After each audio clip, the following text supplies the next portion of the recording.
సమాజంలో ఏ మార్పును తీసుకురావాలన్నా, ఏ వ్యవస్థను చక్కదిద్దాలన్నా, ఏ విజయాలను సాధించాలన్నా యువత సహకారం లేనిదే సాధ్యం కాదు. యువశక్తిని నిర్వీర్యం చేసిన, యువగళాన్ని నొక్కిపెట్టిన అది సమాజానికి, రాష్ట్రానికి, దేశానికే ప్రమాదకరం. అందుకే యువగళానికి ప్రాధాన్యత ఇవ్వాలంటారు చంద్రబాబు గారు. ఆ ఫలితమే నారా లోకేష్ గారి యువగళం పాదయాత్ర. ఆ పాదయాత్రలో మొత్తంగా 1,50,00,000 మందిని లోకేష్ గారు కలుసుకున్నారు. యువతకు ప్రాధాన్యత ఇస్తూ వారు కోరుకున్నట్టుగా 5 ఏళ్లలో 20 లక్షల ఉద్యోగాలకు హామీ ఇచ్చారు. తెలుగుదేశం పార్టీ అధికారులకు వచ్చిన వెంటనే ప్రభుత్వం, ప్రైవేట్, స్వయం ఉపాధి ద్వారా 20 లక్షల మందికి ఉద్యోగాలు కల్పిస్తాం. అది మా లక్ష్యం. ఆ 20 లక్షల ఉద్యోగాలను తెచ్చేందుకు ఉద్యోగాల కల్పన సబ్ కమిటీ చైర్మన్ గా చాలా కష్టపడుతున్నారు. దేశంలో నైపుణ్య గణన అనేది మొదటిసారి వినడం. ఇటువంటి ఆలోచన మొదటగా చేసింది మంత్రి Lokesh. That's where I think one of the slides Abhishek spoke about Naipunyam.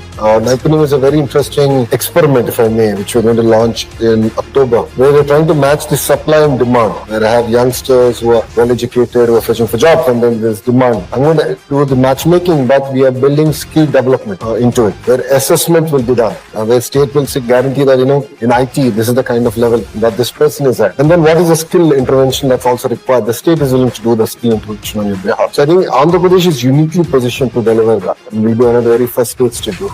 And that's what will make us very different. అంతేకాదు, తన సొంత నియోజకవర్గమైన మంగళగిరిలోనే మొదటగా నైపుణ్య గణన ప్రారంభించారు.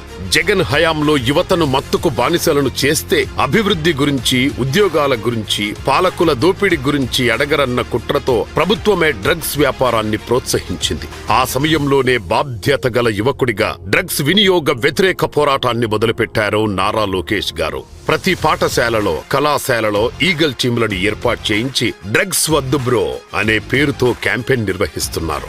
డ్రగ్స్ వద్దు బ్రో అనే క్యాంపెయిన్ మన ప్రభుత్వం చేపడతాం జరిగింది. అధ్యక్ష, ఈగల్ అనే పోలీసులు అధికారులతో ఒక సంస్థ ఏర్పాటు చేసి ప్రతి పాఠశాలలో కంపల్సరీగా ఈగల్ క్లబ్స్ అనేది ఏర్పాటు చేస్తాంతో పాటు విద్యార్థుల చైతన్యం తీసుకొస్తాం. డ్రగ్స్ కి ఎందుకు దూరం ఉండాలి, ఒక డ్రగ్స్ వల్ల వాళ్ళే కాదు ఒక తరం ఎట్లా నాశనం అవుతుంది అనేది చెప్పేదానికి కార్యక్రమాలు చేపడుతున్నాం అధ్యక్ష. ఇది అన్ని పాఠశాలలకి, కాలేజీలు కూడా మన ఇన్స్ట్రక్షన్స్ పాస్ చేసాం అధ్యక్ష. పార్టీ విషయానికి వస్తే యువగళానికి ఎంత ప్రాధాన్యత ఉందో అందరికీ తెలుసు.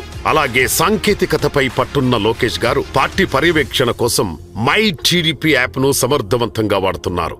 పార్టీ కార్యక్రమాల్లో చురుగ్గా పాల్గొంటూ మై టీడీపీ యాప్ ను సమర్థవంతంగా వినియోగిస్తున్న టాప్ 10 పర్ఫార్మర్లతో యువనేత నారా లోకేష్ గారు ఇటీవల మంగళగిరిలోని టీడీపీ కేంద్ర కార్యాలయం